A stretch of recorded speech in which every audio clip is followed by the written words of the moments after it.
औज़ुबिल्लाहिमिनश्शैतानिर्रजीम बिस्मिल्लाहिर्रहमानिर्रहीम। प्यारे बच्चों, अस्सलाम वालेकुम रहमतुल्लाहि व बरकातुहू। आज हम एक बार फिर 8वीं जमात के इस क्लास में उर्दू जो कि हमारा मजमून है और हमारा आज का जो मौजू है वो चंद खलाबाज ख़वातीन के मुतालिक सवालात व जवाबात।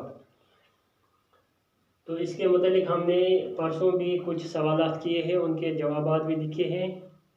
तो आज भी कुछ सवालात यहाँ पर दिए हुए हैं, तो उनका भी हम जवाब लिखने की कोशिश करेंगे। और साथ साथ यहाँ पर मुहावरात, कुछ मुहावरात भी दिए हुए हैं, तो इन मुहावरात को हमें अपने जुमलों में इस्तेमाल भी करना है। तो सबसे पहले यहाँ पर आज यहाँ पे जो खाली जगहों को पुर कीजिए, यानी सवाल नंबर 3 यहाँ पे है, वो है खाली जगहों को पूरा कीजिए। ये दरअसल डैश डैश को खला में भेजने की डैश डैश थी। यानी ये इसी सबक से लिए गए कुछ जुमले हैं, तो इनमें से कुछ खाली जगह हैं। तो इन खाली जगहों को हमें उन अल्फाज से भरने हैं जो इस सबक में दिए हुए हैं, यानी मुनासिब अल्फाज जो इसके लिए मुनासिब होंगे, तो वही अल्फाज हमें इन खाली जगहों में भरने हैं। तो यहाँ पर जो पहला है वो है, ये दरअसल डैश डैश को खला में भेजने की तैयारी थी। तो इसका जवाब आएगा, ये दरअसल इंसान को खला में भेजने की तैयारी थी। यानी पहली ये खाली जगह है, तो इसमें आएगा इंसान, तो इसके साथ यहाँ पर दूसरी खाली जगह जो है इसमें आएगा तैयारी। तो बच्चों से गुजारिश है कि आप देखिए सफ़ा नंबर 80 पर है ये सवाल जो है, ये सफ़ा नंबर 80 पर आप सफ़ा नंबर 80 को देखिए, जहाँ पर आपको ये खाली जगह मिल जाएंगे। तो इसके बाद दूसरा खलाबाजी की डैश डैश, खलाबाजी की डैश डैश में औरतें भी डैश डैश से नहीं रही। तो इसमें आएगा खलाबाजी की मुहिम, ये एक मुहिम थी। तो खलाबाजी की मुहिम में औरतें भी मर्दों से पीछे नहीं रही। तीसरा क्या है, तीसरा अमरीकी डैश डैश खवातीन कामयाबी के साथ डैश डैश कामयाबी के साथ डैश डैश का सफ़र कर चुकी है। तो इसमें आएगा अमेरिका की कितनी खवातीन, 3 खवातीन कामयाबी के साथ खला का सफ़र कर चुके हैं। तो यहाँ पर आएगा 3 और खला।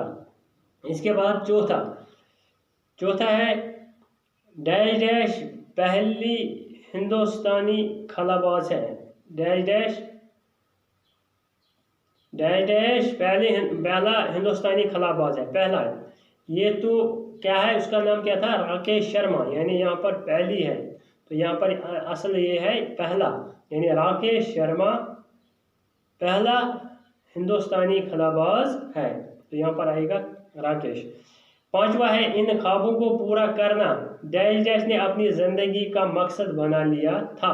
तो इसमें आएगा इन ख्वाबों को पूरा करना उसने, किसने, कल्पना ने अपनी ज़िंदगी का मकसद बना लिया था। इसमें आएगा कल्पना ने अपनी ज़िंदगी का मकसद बना लिया। एक तो कल्पना आएगा, दूसरी जगह पे आएगा मकसद। तो छठा जो है वो है इनकी उस डैश डैश कुर्बानी को हमेशा याद रखा जाएगा। तो किस कुर्बानी को, अजीम कुर्बानी है, वो एक बड़ी कुर्बानी, अजीम का मतलब है बड़ी, उसने एक बहुत बड़ी कुर्बानी दी है। तो इनकी इस अजीम कुर्बानी को हमेशा याद रखा जाएगा। इस तरीके से ये खाली जगह जो थी इनको हमने पूरा कर लिया है। तो इसके बाद नीचे लिखे हुए मुहावरात और अल्फाज को जुमलों में इस्तेमाल कीजिए। यहाँ पर जुमले हैं, मुहावरात है, तो इनके जुमले भी मैंने बना के रखे हैं यहाँ पर। ये हमारे लिए आसानी हो जाएगी, तो सिर्फ आपको क्या इनको समझना ही है, समझना है, और बाद में ये अपनी काट पे लिखने ही है। तो पहला क्या है, पहला मुहावरा पहल करना यानी जल्दी करना, पहल करना, आगे बढ़ना है, सबसे पहले जाना, तो ये अगर हम इसको अपने जुमले में इस्तेमाल करेंगे तो मैंने लिखा है कि अच्छे काम में पहल करना नेकी है। अच्छे काम में पहल करना, अच्छे काम में पहल करना नेकी है। यानी जो भी कोई अच्छा काम हो उसमें अगर पहल कोई करे तो उसके लिए वो नेकी बन जाती है। तो इसका जो जुमला है वो है अच्छे काम में पहल करना नेकी है। ख्वाब देखना यानी ख्वाब देखना, तो यहाँ पर मैंने लिखा है आज मैंने एक खौफनाक ख्वाब देखा। आज मैंने एक खौफनाक ख्वाब देखा।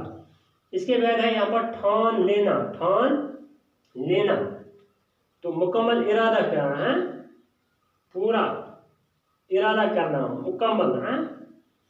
तो मैंने मुलाजिम लगने की ठान ली है, यानी मैंने मुलाजिम बनने या लगने की ठान ली है।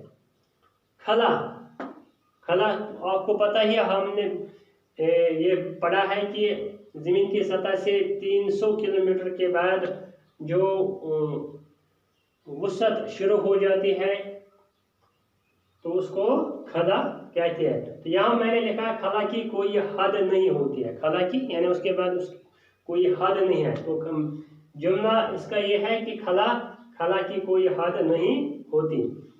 इसी तरीके से परवाज, परवाज मैंने एक परिंदा, मैंने एक परिंदे को, यहाँ पर है मैंने एक परिंदे को परवाज करते हुए देखा है, करते हुए देखा है। मैंने एक परिंदे को परवाज करते हुए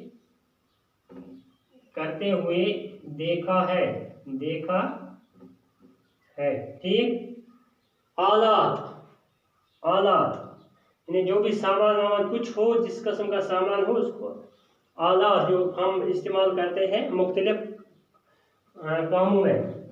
तो इसका मैंने यहाँ पर जुमला बनाया है स्टोर के कमरे में बहुत सारे आलात होते हैं। यानी जो भी हमारा स्टोर का कमरा होता है तो वहाँ मुख्तलिफ किस्म के आलात होते हैं। तो स्टोर के कमरे में बहुत सारे आलात होते हैं। तो ये मैंने अपनी तरफ से ये जुमले बनाए हैं। तो आप खुद भी इनका कोई दूसरा तरीका या कोई दूसरा जुमला आप हर एक का बना सकते हैं। तो अब ये आप तक है कि आप कैसे इनको इस्तेमाल करेंगे।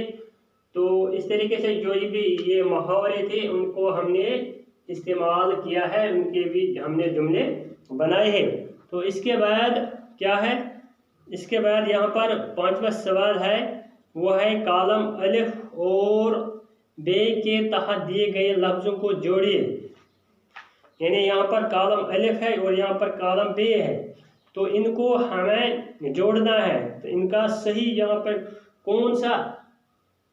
कौन से अल्फाज हैं, कौन सा लफ्ज़ है तो जो उसके लिए मुनासिब हो। तो कालम अलिफ में क्या क्या है, Sputnik, Valentina Tereshkova, America, Hindustan, Sputnik अव्वल, यूरी गागरिन, यूरी गागरिन। तो जो सबसे पहले स्पुतनिक है, स्पुतनिक, इसको आएगा लाइका। यहाँ पर ये जो आखिर पर है इसमें इसके साथ आएगा लाइका। उसके बाद है वैलेंटीना तरशिकोवा, वैलेंटीना तरशिकोवा वो कहाँ की थी, रूस। यहाँ पर सबसे पहला जो कॉलम बे में है तो सबसे पहला वाला रूस इसके साथ आएगा।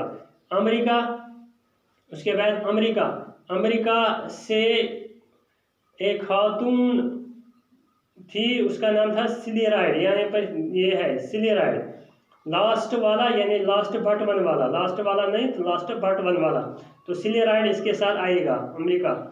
हिंदुस्तान को आपको पता ही कि हिंदुस्तान की कौन सी थी वो खातून, जिसका नाम है कल्पना चावला। यहाँ पर कल्पना चावला तो वो हिंदुस्तान से ताल्लुक़ रखती थी, इसलिए हिंदुस्तान के साथ आएगा कल्पना चावला।